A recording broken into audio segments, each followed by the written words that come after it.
I think anyone you ask that's passionate about art could tell you they would prefer if there was a way to make money from their art. Now, I'm by no means a professional artist or a veteran with many years in the business sphere. However, if you do me the service of listening to me for just a little bit, I'm sure you'll get something of value. Fundamentally, the traditional perspective most artists have about what they do is severely lacking. For one, artists wishing to start generating income think they must make money through illustration. Hey, listen, if you already have a couple people lined up, hitting you up for commissions, I say go for it. But if for a while you've had your services out in the open and people just aren't showing you the demand, you probably want to adjust. However, if you do have commissions lined up, one thing I want you to keep in mind is the fact you want to get some more consistent work than just illustrations, because to be honest with you guys, demand for illustration can vary month to month greatly. So what you want to focus on doing is getting some consistent work lined up, whether this is like drawing for a comic or something. Either way, you just want to have something a little bit more consistent than commissions, just because it really isn't that consistent. And not to mention, you're limiting both your earnings and your creative options. Now, let me give you an example. We have Jim here. Jim is a talented artist. He creates beautiful works of art. Jim has spent many years developing his skills to create such beautiful pieces, right? Because of the results he can produce, Jim should expect compensation to reflect the time investment he put into learning the skills, right?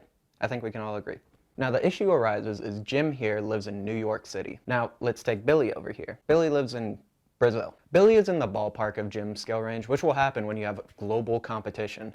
So Jim needs to pay for this metropolitan living arrangement, his food expenses, and all the other expenses required just to live in the city, right? The lowest possible cost Jim could charge per hour spent on a piece is $25.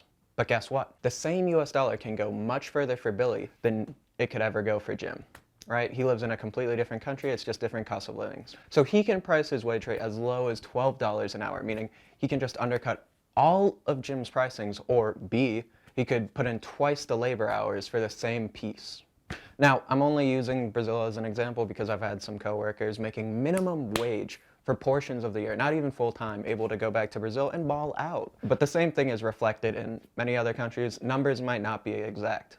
But point is, when you have a skill such as illustration that is widely available to learn, you just could get undercut by the entire global economy very easily. You ever look at Fiverr and you wonder, how are people charging such low prices for commissions, right? That's how. Some of them just live in different countries and they could charge completely different rates, right? Now, even if you are some S-tier painting god, there will always be someone willing to undercut you, either just to make a name for themselves or just because it's simply economical for them.